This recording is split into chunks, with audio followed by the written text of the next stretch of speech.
সত্তা। এই জীব সত্তাটি আমি রত্না, আমি পরমকে ভুলে থাকি। এটা হচ্ছে আমি নিজে। পরম সত্তা যে যে কখনো ঘুমায় না। আমরা যখন নিদ্রায় যাই পরম জেগে থাকি। তাহলে ঘুমাই কে? আমি রত্না, আমি ভুলে আছি, আমি জীব স্বভাব, আমার স্বভাবে আমি ঘুমাই থাকি।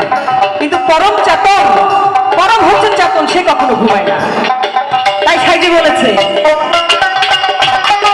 দেহের গুরু হয় কে বা,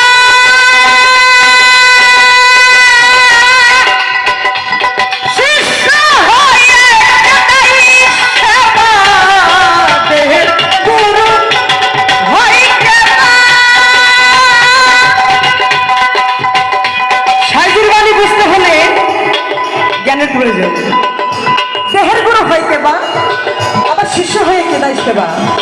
এই দেহের গুরু হচ্ছে আমার মন, আর মনের শিষ্য হচ্ছে ছয় রিপু, যে সবাই গন্ডগোল দুপথে আমাকে পরিচালনা করে।